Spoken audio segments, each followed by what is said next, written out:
الصبح بدا من طلعته.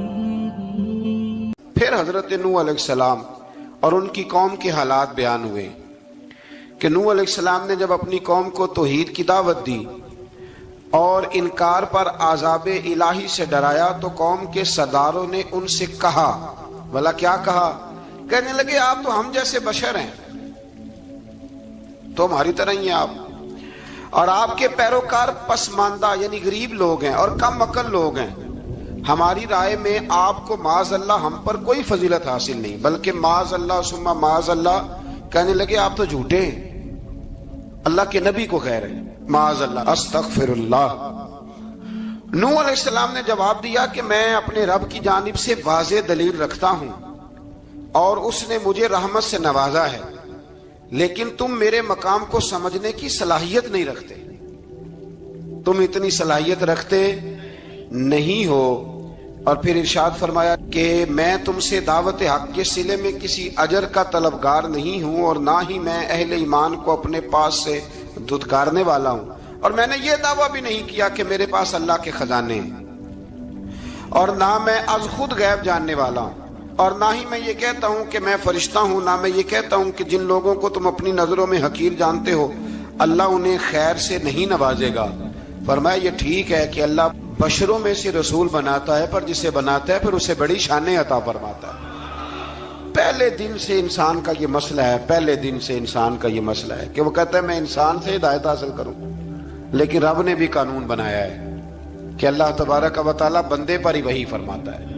فرشتوں اور جنوں کو اللہ نے اس منصب کے لیے منتخب نہیں فرمایا. قوم نوح نے کہا کہ آپ نے ہم سے بہت بحث کی معاذ اللہ، بس جس عذاب سے آپ ہمیں ڈرا رہے ہیں وہ لے آئیے.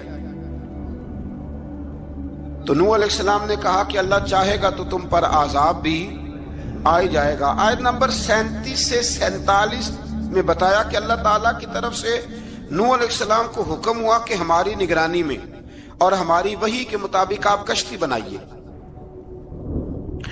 اور ظالموں کے بارے میں ہم سے کوئی بات نہ کریں. حضرت نوح کی خواہش تھی کہ یا اللہ انہیں بھی معاف کر دے.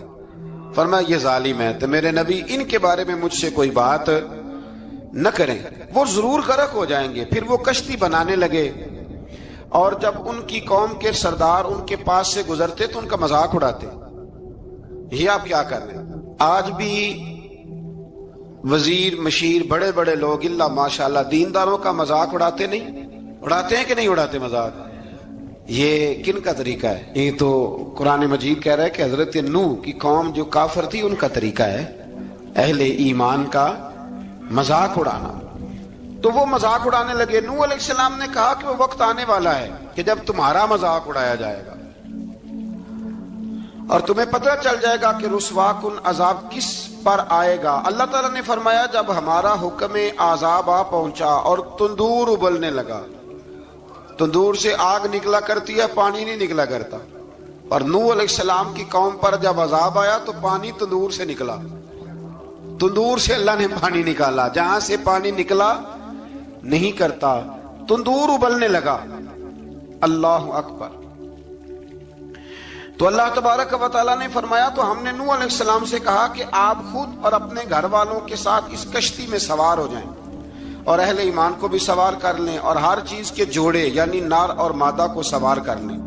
اور ان کے ساتھ ایمان والے بہت کم تھے. حضرت نوح علیہ السلام دعائیں پڑھتے ہوئے سوار ہو گئے. پھر کیا ہوا؟ کشتی انہیں پہاڑوں جیسی موجوں میں لے جا رہی تھی کہ نوح علیہ السلام الگ کھڑے ہوئے اپنے بیٹے سے فرمانے لگے بیٹے ہمارے ساتھ کشتی میں سوار ہو جا اور کافروں کے ساتھ نہ رہو. اس نے یعنی نوح علیہ السلام کے بیٹے نے کہا کہ میں آپ کے ساتھ نہیں بیٹھوں گا، ابھی کوئی پہاڑ آئے گا تو میں پہاڑ کی پناہ لے لوں گا.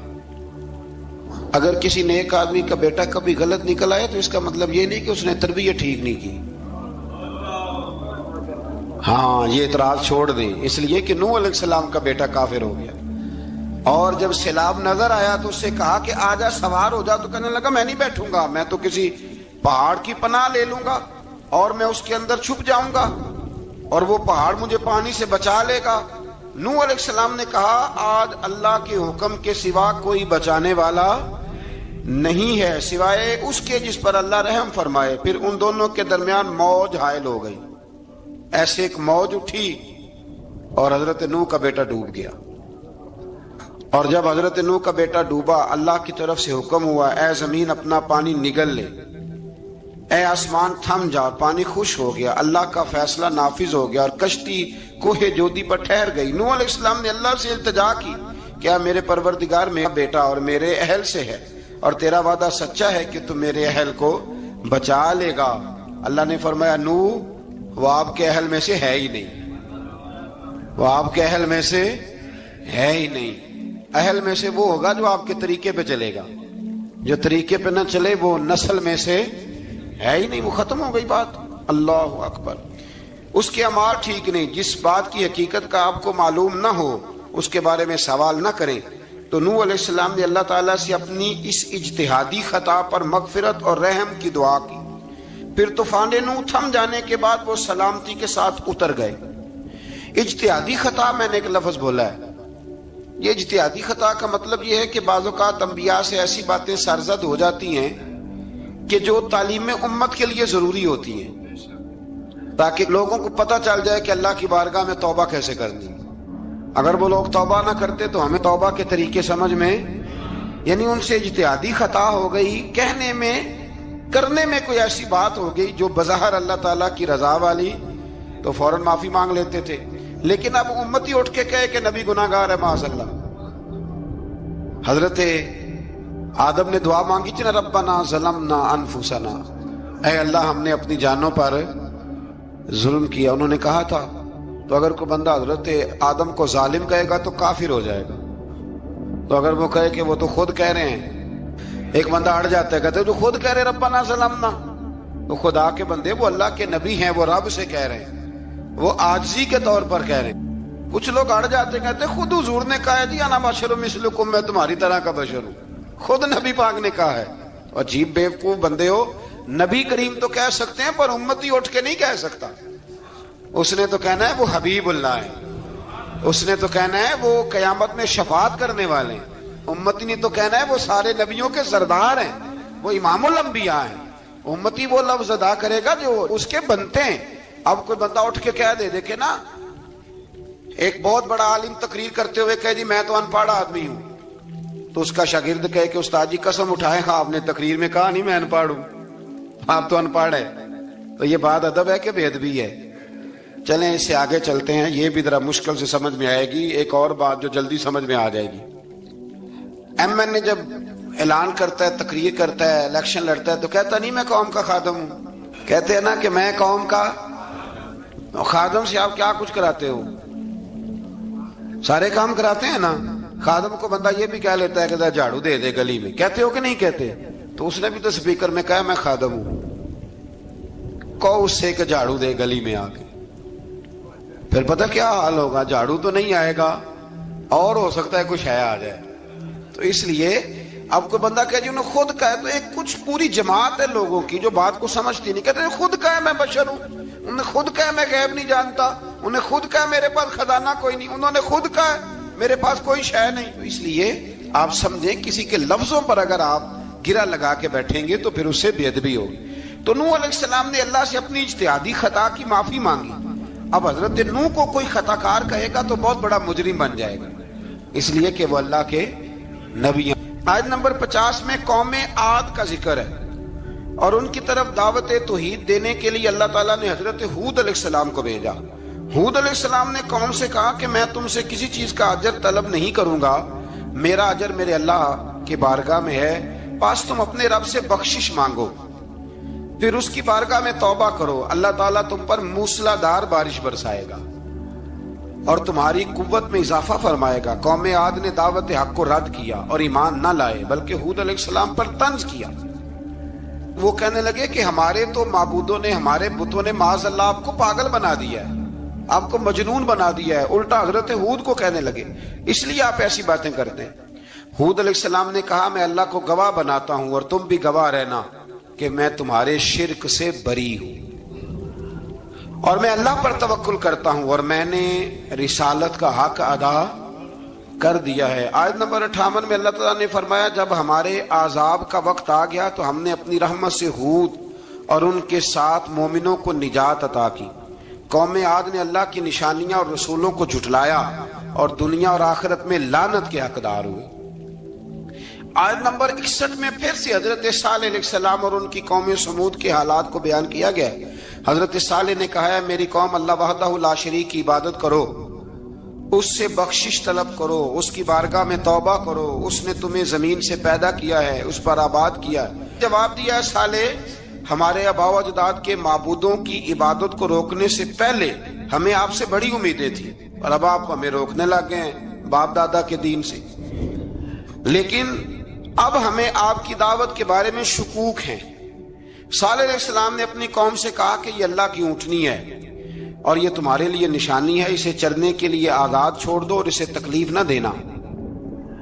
اللہ اکبر، ورنہ تمہیں عذاب پہنچے گا۔ انہوں نے اونٹنی کی کونچیں کاٹ ڈالی۔ صالح علیہ السلام نے کہا تم صرف 3 دن اپنے گھروں میں مزے اٹھا لو، 3 دن، پھر اللہ کا یقینی عذاب آئے گا۔ پھر ایک چنگاڑ نے ان کو آ دبوچا، وہ اپنے گھروں میں گھٹنوں کے بل اوندے پڑے رہ گئے۔ صرف صالح علیہ السلام ان کے ساتھ اہل ایمان اس عذاب سے بچے۔ یہ 3 قوموں کا ذکر ہو گیا، نوح علیہ السلام کی قوم کا بھی، ہود علیہ السلام کی قوم کا بھی، اور حضرت صالح علیہ۔ آگے اللہ تبارک و تعالیٰ نے آیت نمبر 69 میں اس بات کا بیان فرمایا کہ حضرت ابراہیم علیہ السلام کے پاس فرشتے بشری شکل میں آئے، انسانی شکل۔ انہوں نے اجنبی مہمانوں کے لیے بچڑے کا بھنا ہوا گوشت تیار کرایا۔ آپ یقین کریں کچھ باتیں لوگ ایسی بیان کرتے ہیں کہ جن کو نہ سن کے بندے کا دل کرتا ہے کہ اس بندے کو بتائیں کہ یار یہاں تو دین سارا پڑھ۔ ایک صاحب مجھے کہنے لگے جی میں ایک پیر صاحب کے پاس گیا تھا تو بڑی مرغن غذائیں تھیں، انہوں نے میری بڑی خدمت کی پر مجھے نہیں اچھا لگا، پیروں کو چاہیے سادی روٹی رکھیں۔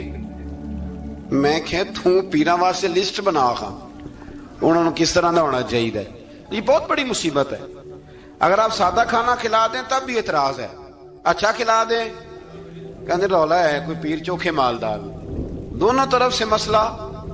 تو کہنے لگا جی نہیں پیروں کا کیا کام ہے، وہ کڑائیاں اور وہ سارے۔ تو پھر میں نے انہیں کہا کہ آپ اس طرح کریں، گھر جا کے نا تو 12ویں سپارے کی تلاوت کریں۔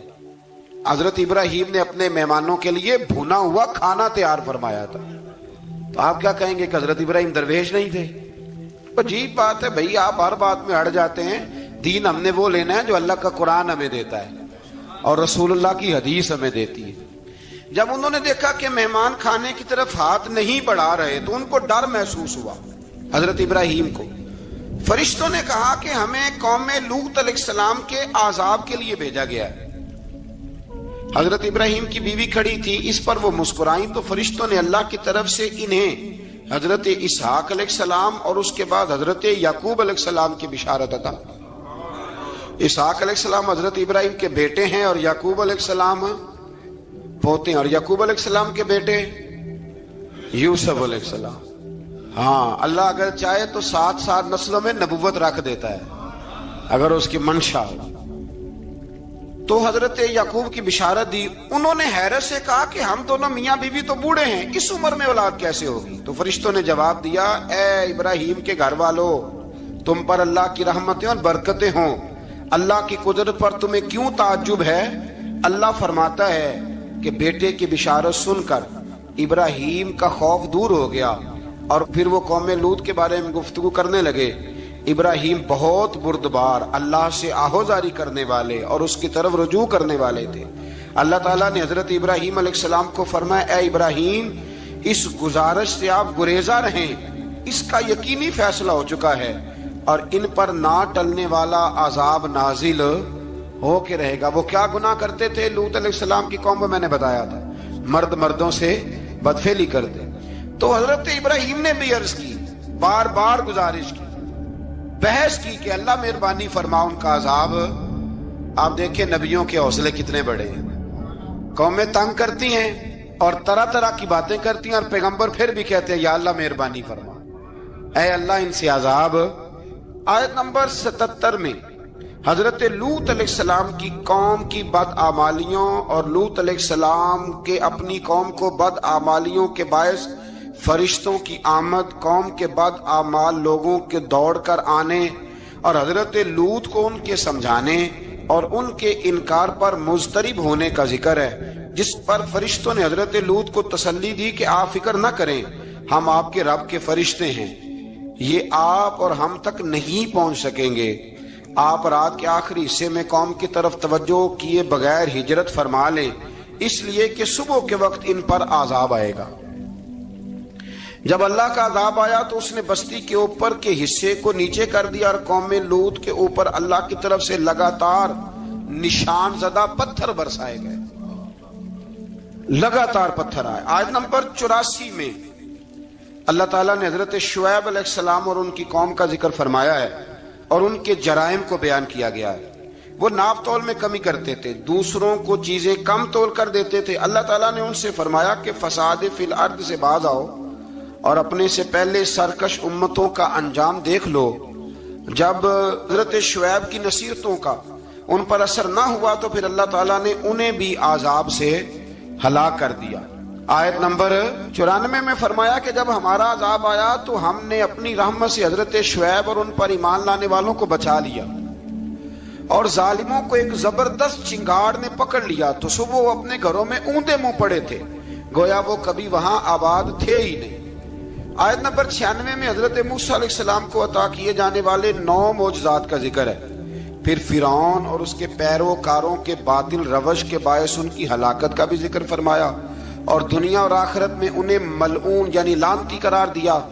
جن بستیوں کو اللہ تعالیٰ نے ہلاک کیا ان میں سے بعض کے آثار موجود ہیں اور بعض کے آثار تک معدوم ہو چکے، ان میں سے ہر بستی والے اپنے ظلم کے باعث ہی ہلاک ہوئے۔ اللہ تعالیٰ کسی پر ظلم نہیں فرماتا، لوگ خود اپنی جانوں پر ظلم کرتے ہیں۔ جو شخص عذاب آخرت سے ڈرتا ہے اس کے لیے اس میں نشانیاں موجود ہیں۔ آیت نمبر 106 سے اللہ تعالیٰ نے انجام کے اعتبار سے لوگوں کی 2 قسمیں بیان کی، 2 قسمیں فرمایا، ایک ہیں سعادت مند لوگ اور دوسرے ہیں بدبخت۔ فرمایا بدبختوں کا ٹھکانہ جہنم ہے جس میں وہ ہمیشہ رہیں گے، اور نیک بختوں کا ٹھکانہ جنت ہے، وہ ہمیشہ اسی میں رہیں گے، اور ان کے لیے اللہ کی طرف سے نا ختم ہونے والی عطائیں۔ آیت نمبر 110 میں حضور صلی اللہ علیہ وسلم کو تسلی دی گئی کہ جس طرح یہ لوگ قرآن کے بارے میں اختلاف کرتے ہیں، اسی طرح قوم موسیٰ نے تورات کے بارے میں بھی اختلاف کیا تھا، اور اللہ نے ان کے اعمال کا پورا بدلہ انہیں دیا۔ آیت نمبر 112 سے سرکشی کو چھوڑ کر احکامات دین پر استقامت اختیار کرنے اور ظالموں کے ساتھ میل جول رکھنے سے بچنے کا حکم دیا گیا ہے، اور فرمایا کہ ظالموں سے میل جول کا انجام دوزخ کی آگ ہے۔ ہم لوگ نہ شکوہ کرتے ہیں، کسی حکومت کو بنے ہوئے 6 مہینے گزرتے ہیں تو شکوہ شروع ہو جاتا ہے، حالانکہ وہ خود تو نہیں نہ بنتے، ان کو کوئی بنانے والا ہے۔ تو ظالم کا جو مددگار ہوتا ہے وہ بھی ظالم ہوتا ہے، اس لیے احتیاط کریں۔ اور یہ صرف سیاستدانوں کی بات نہیں، دنیا کے ہر معاملے میں آپ غور کریں کہ آپ کسی ظالم کے مددگار تو نہیں۔ اللہ تعالی ہمیں حق پر استقامت عطا فرمائے۔ آیت نمبر 114 میں دن کے دونوں طرفوں میں اور ابتدائی رات کے کچھ حصے میں اللہ تعالیٰ نے نماز قائم کرنے کا حکم دیا ہے، رات کے کچھ حصے میں بھی نماز پڑھنی چاہیے، اور یہ بھی بتایا کہ بے شک نیکیاں گناہوں کو مٹا دیتی ہیں، اور یہ نصیحت قبول کرنے والوں کے لیے نصیحت ہے۔ آیت نمبر 120 میں اللہ تعالیٰ نے فرمایا کہ ہم آپ صلی اللہ علیہ وسلم کو رسولوں کی تمام خبریں آپ کے دل کی تسکین اور تقویت کے لیے بیان کرتے ہیں، اور ان میں مومنوں کے لیے نصیحت اور عبرت ہے کہ ان ساری باتوں سے عبرت پکڑ لو۔ بچہ صرف وہی جو اللہ کے نبیوں کے طریقے پہ چلا اور نبیوں کے ساتھ رہا، باقی بچ سکے نہیں۔ اللہ تعالیٰ کی طرف سے توحید و رسالت اور وقوع قیامت کے دلائل بھی ہیں۔ آیت نمبر 123 میں فرمایا کہ آسمانوں اور زمینوں میں سب غیب اللہ ہی کے ساتھ مختص ہیں، اور ہر کام اسی کی طرف لوٹایا جاتا ہے۔ آپ اسی کی عبادت کیجئے، اسی پر توکل کیجئے، اور آپ کا رب لوگوں کے اعمال سے غافل نہیں ہے۔ اسی بارے میں آگے سورۃ یوسف شروع ہو رہی ہے، اس کو اللہ تعالیٰ نے کہا ہے کہ یہ بڑا پیارا قصہ ہے، احسن القصص کا، قصوں میں سونا قصہ۔ تو یہ کچھ 12ویں پارے میں اور کچھ 13ویں پارے میں ہے۔ میں نے یہ ارادہ کیا ہے کہ یہ ایک ہی دن پوری بیان کی جائے۔ قوم سبت کا ذکر فرمایا اللہ نے، ہفتے والے دن کچھ لوگ نافرمانی کرتے. ہمارے بھی ہیلے بہانے ہیں نا آج کل کاروبار میں. تو اسی سپارے کی آیت نمبر 65 کے اندر اللہ تعالیٰ نے حضرت داؤد کی قوم کا ذکر کیا کہ اللہ نے انہیں حکم دیا تھا کہ ہفتے والے دن مچھلیاں نہیں پکڑنی. تو وہ کہتے تھے چلو ہاتھ لگا کے نہیں پکڑنی, ہاتھ لگا کے. وہ ہمارے لوگ ہیلے بہانے تلاش کر لیتے ہیں نا. وہ بڑے جناب انشورنس والا آ گیا, اب وہ بینک والا آ گیا, اب وہ فلانے صاحب آ گئے, وہ تروڑ مروڑ کے کہانیاں باتیں, اور پھر ہمیں بھی رستے مل جاتے ہیں بچنے کے. مفتی صاحب نے کہہ دیا تھا, ایک مولانا سے میں نے ان کو کہا ہفتے والے دن مچھلیاں نہیں پکڑنے کا. نہیں پکڑتے, چھوٹے چھوٹے حوض بنا لیے. تو مچھلیاں زیادہ آتی تھی اس دن, یہ بھی اللہ کی قدرت تھی. نماز کے وقت گاہک زیادہ آتے ہیں, یہ اس کی قدرت ہوتی ہے. تو وہ مچھلیاں حوض میں جمع ہو جاتی ہیں. یوں سمجھ لیں کہ جال انہوں نے لگا لیے ہوئے تھے, تو جال میں وہ پھنستی رہتی تھی, حوضوں میں آتی رہتی تھی. ہفتے کو نہیں پکڑتے تھے, اتوار کو پکڑ لیتے تھے. تو پھر اللہ نے انہیں سزا دی. فرمایا تماشے کرتے ہو اللہ کے حکم کے ساتھ. کیا سزا دی؟ فَقُلْنَا لَهُمْ كُونُوا قِرَادَةً خَاسِئِينَ. فرمایا بندر بن جاؤ دھتکارے ہوئے. جو رزق حرام طریقے سے کماتے تھے رب انہیں بندر بنا دیتا تھا. ابھی بھی میں نے دیکھے ہیں بڑے بڑے تاجر پاگلوں جیسی زندگی گزار رہے ہیں. نفسیاتی طور پہ سکون نہیں ہے, کروڑوں روپیہ پڑا ہے. کیوں؟ اس لیے کہ رب کے بتائے ہوئے طریقے کے مطابق تجارت نہیں کرتے. آگے ایک اور دلچسپ بات آ گئی. بنی اسرائیل کے اندر نا ایک شخص نے اپنے چچا کو قتل کر دیا جائیداد کے لیے. یہ دیکھیں کب سے لوگ جائیداد کے لیے قتل کرتے آ رہے ہیں. چچا کو قتل کر دیا, اور قتل کر کے حضرت موسیٰ علیہ السلام کے پاس آئے کہ میرے چچا کو کسی نے قتل کر دیا ہے, تو بتائیں کیا کرنا ہے. تو آپ نے فرمایا کہ گائے ذبح کرو, اور اس کا ایک ٹکڑا مقتول کو مارو, مرنے والے کو. وہ خود اٹھ کے بتا دے گا مجھے کس نے قتل کیا ہے. اب ارادہ نہیں تھا گائے ذبح کرنے کا, تو بہانے کرنے لگے. ارادہ نہیں نہ ہوتا تو پھر کیا ہوتے ہیں, کہنے لگے گائے کس طرح کی ہو, بوڑھی ہو کہ بچی ہو, رنگ کیسا ہو, جوان ہو کہ چھوٹی ہو, حال میں ایک دفعہ چلنا سیکھ گئی ہو یا ابھی نہ سیکھی ہو. تو بتاتے گئے تو رب بھی شرطیں بیان کرتا گیا. گہرے زرد رنگ کی ہو, حال کے اندر اسے نہ چلایا گیا ہو, پانی نہ نکالا گیا ہو, نہ بچی ہو نہ جوان ہو, اس کے درمیان ہو. یہ ساری شرطیں کہاں پائی جاتی تھیں؟ حضرت موسیٰ علیہ السلام کی قوم کا ایک شخص تھا جو اللہ کا ولی تھا. وہ جب انتقال کرنے لگا نا, اللہ اکبر, دیکھو رب ولیوں کی اولادوں پر بھی کتنا فضل فرماتا ہے. وہ جب انتقال کرنے لگا تو ایک اس کے پاس چھوٹی سی بچیا تھی, گائے کی بچی. اس نے جنگل میں چھوڑ دی. کہنے لگا یا اللہ میں تیرے نام پہ چھوڑتا ہوں, میرا بچہ جوان ہو جائے تو اسے دے دینا, اور تو سرمایہ ہی کوئی نہیں. بچہ بڑا ہوا تو بچہ بھی بڑا نیک تھا, اپنی ماں کا بڑا فرما بردار تھا. اس کی ماں نے کہا بیٹا تیرے باپ نے ایک گائے چھوڑی تھی. تو بچہ جنگل میں گیا اور جا کے کہنے لگا اے اللہ میری گائے مجھ سے ملا دے. تو رب کریم نے وہ گائے واپس کر دی. وہ گائے گھر لے آیا. اب وہ کہنے لگا اماں بیچ دوں, تو اماں کہنے لگی بیٹا میرے پوچھے بغیر نہ بیچنا. کئی دفعہ گاہک لگے, پر اس نے کہا جب تک میری اماں نہ کہے گی میں بیچوں گا. ادھر بنی اسرائیل والے شرطیں جتنی گائے کے بارے میں پوچھ چکے تھے وہ ساری اسی گائے میں پائی جاتی تھی. تو یہ ڈھونڈتے ڈھونڈتے وہاں پہنچ گئے. تو کہنے لگے گائے چاہیے. تو اس نے کہا بھی تمہاری مرضی سے نہیں, قیمت میری مرضی کی. ایک مفسر نے تو یہاں تک لکھا ہے کہ اس نے کہا گائے ذبح کر کے نا, تو جتنا گائے کے اندر گوشت ہوگا نا اتنا ہی کھال کے اندر تو مجھے مال بھر کے دو گے, اتنے ہی سکے بھر کے دو گے, اتنی اشرفیاں بھر کے دو گے, تو پھر تمہیں گائے دوں گا. تو پھر یہ گائے انہیں ملی اور یہ گائے لے کر کے آئے. زیادہ سوالات نہ کرتے تو زیادہ الجھتے نہ. ہم بھی دین کے معاملے میں بڑے سوال جواب کرتے ہیں, اتنا سوال کریں جتنی اس کی ضرورت ہے. ان لوگوں نے سوالات زیادہ کیے تو پھر الجھ زیادہ گئے. تو میرے بھائی اس کا ذکر بھی اللہ تبارک و تعالیٰ نے پہلے پارے کے اندر بیان فرمایا. پھر اللہ کریم نے فرمایا کہ کچھ ایسے لوگ بھی ہیں یہودیوں میں سے جن کا دعویٰ ہو گیا ہے کہ ہم اللہ کے بڑے پیارے ہیں. فرمایا یہ صرف ان کے منہ کی باتیں ہیں, یہ تو قیامت میں پتہ چلے گا نا کہ اللہ کا پیار کس کے ساتھ زیادہ ہے.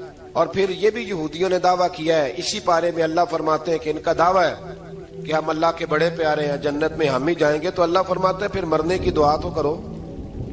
جنت میں تو مر کے جانا ہے نا، لیکن رب فرماتے ہیں یہ کبھی مرنے کی دعا نہیں کریں گے، اس لیے کہ انہیں پتہ ہے کہ ہم نے آخرت کے لیے کیا بھیجا۔ لیکن جی پہلا حکم آ گیا یا ایھا الذین آمنوا کہہ کے، پہلی آیت قرآن پاک کی پہلے سپارے میں پہلی آیت جس میں اللہ نے کہا یا ایھا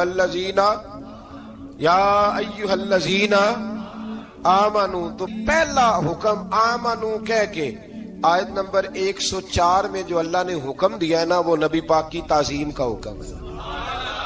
پہلا حکم ہی اللہ نے حضور کی عزت اور ناموس کا ارشاد فرمایا۔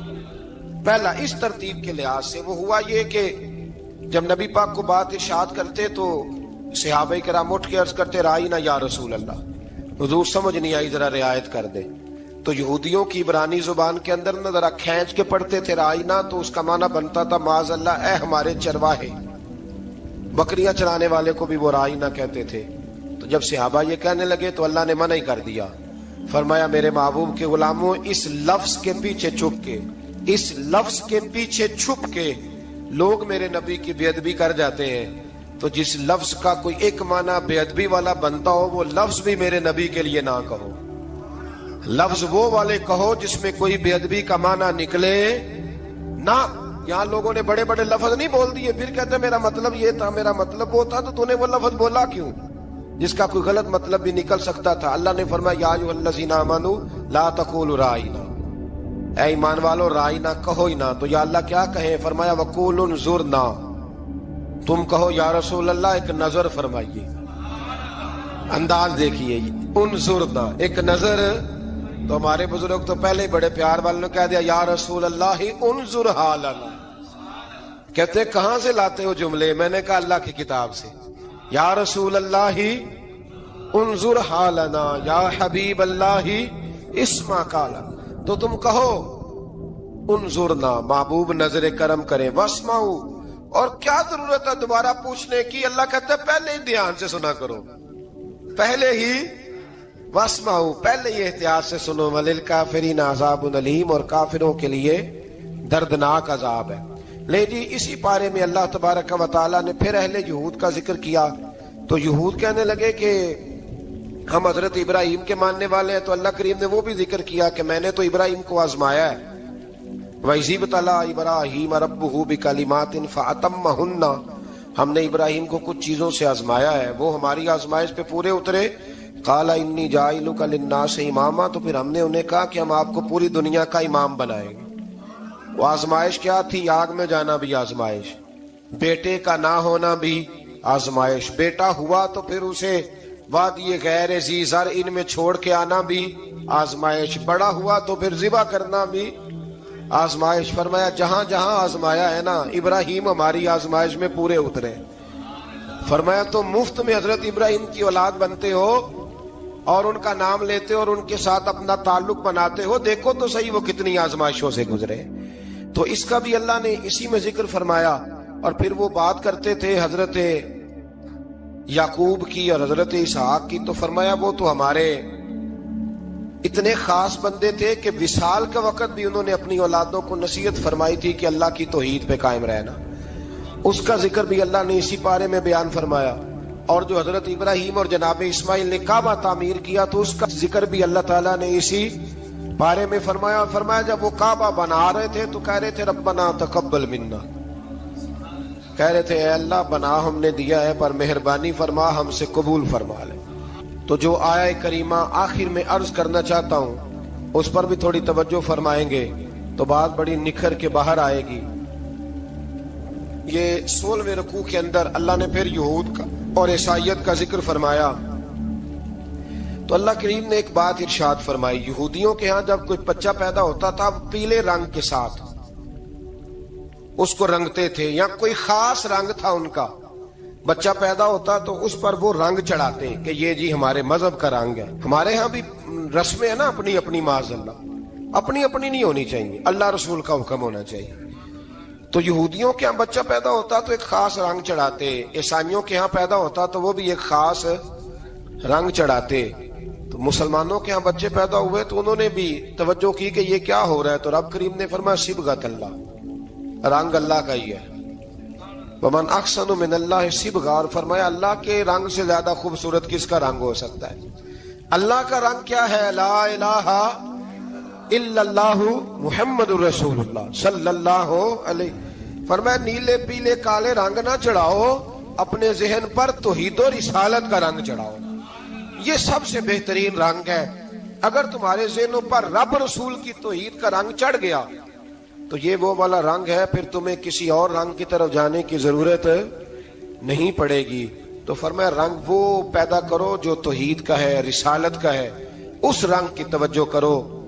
قرآن مجید کے اس پارے میں اللہ کریم نے مختلف باتیں بیان کر کے آخری رکوع میں یہ جو رنگ کا ذکر فرمایا نا، تو یہ لگتا ہے پورے پارے کا خلاصہ ہے کہ رب کریم نے فرمایا اصل بات یہ ہے کہ تمہاری سوچوں پہ رب رسول کی توحید و رسالت کا رنگ ہونا چاہیے۔ وہ ایک دفعہ مسلمہ کذاب بے ایمان کہنے لگا میں نے بنا لیا ہے قرآن پاک کا جواب، معاذ اللہ۔ جواب کیا بنایا؟ وہ سورت ہے نا القاریہ ملقاریہ، وما ادراک ملقاریہ، کھڑکھڑانے والی کیا ہے؟ کھڑکھڑانے والی تمہیں کیا پتا کیا ہے؟ کھڑکھڑی قیامت کا ذکر ہے۔ کہنے لگا میں نے اس جیسی صورت بنا لیا، تو کیا بنایا؟ الفیل ملفیل، وما ادراک ملفیل۔ کہنے لگا ہاتھی، تمہیں کیا پتا کیا ہاتھی؟ تم کیا جانو کیا ہاتھی؟ تو پاس جو اس کے اپنے بیٹھے تھے نا چیلے، کہنے لگے چپ کر جا، سارے زمانے کو پتا ہاتھی کیا ہوتا ہے۔ تو پاگل ہے، اس کے دو کان ہوتے ہیں، ایک سونڈ ہوتی ہے، چار اس کے پیر ہوتے ہیں۔ بیوقوف آدمی قرآن کا مقابلہ کرنا ہے تو وہ چج کے ساتھ کر، پاگلوں کی طرح مقابلہ کرے گا، جوتے کھائے گا بھی، ہمیں بھی پڑھوائے گا۔ تو قرآن مجید کا کوئی مقابلہ کر سکا؟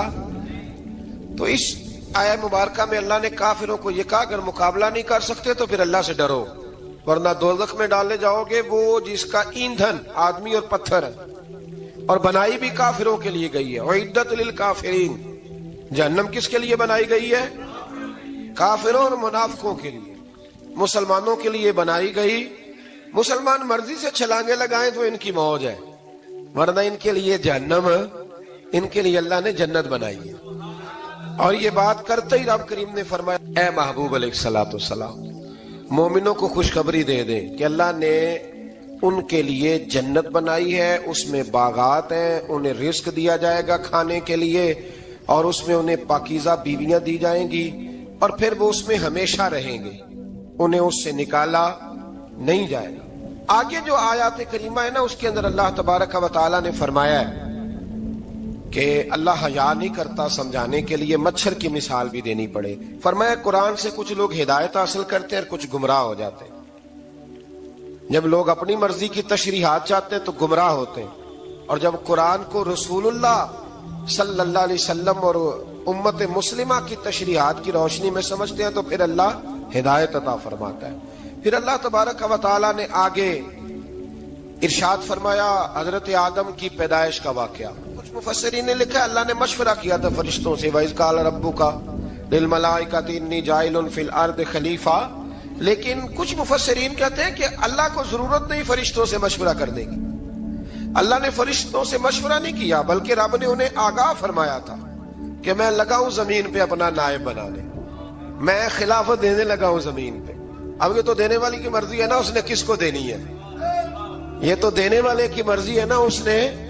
تو کچھ لوگ کہتے ہیں کہ دینے والے سے زیادہ ہمیں پتہ ہے۔ تو فرشتوں کو بھی یہ اجتہادی خطا ہو گئی، کہنے لگے یا اللہ اسے نہ بنانا، یہ فساد کرے گا، یہ خون ریزیاں کرے گا۔ تو اللہ نے فرمایا جو میں جانتا ہوں وہ تم، اللہ اکبر۔ امام راضی فرماتے جب رمضان آتا ہے تو اللہ فرشتوں سے کہتا ہے ذرا یہ کھول کے دروازے دیکھو نا یہ زمین پہ کیا کر رہے ہیں، تم تو کہتے تھے فساد کریں گے اور یہ سارے تراویحیں پڑھ رہے ہیں، تم تو گویا کہتے تھے فساد کریں گے اور یہ تو دیکھو گویا رمضان کے روزے رکھ رہے ہیں، یہ تو میری یاد میں نکلے ہوئے ہیں۔ تم کچھ کہتے تھے اور دیکھو میں نے تمہیں کہا تھا نا جو میں جانتا ہوں وہ تم۔ اللہ نے پھر حضرت آدم علیہ السلام کو تمام زمانے کے علوم عطا کیے، علم سکھا لیا۔ تو فرشتوں سے کہا تم بھی ان چیزوں کے نام بتاؤ، تو وہ بتا سکے نہیں۔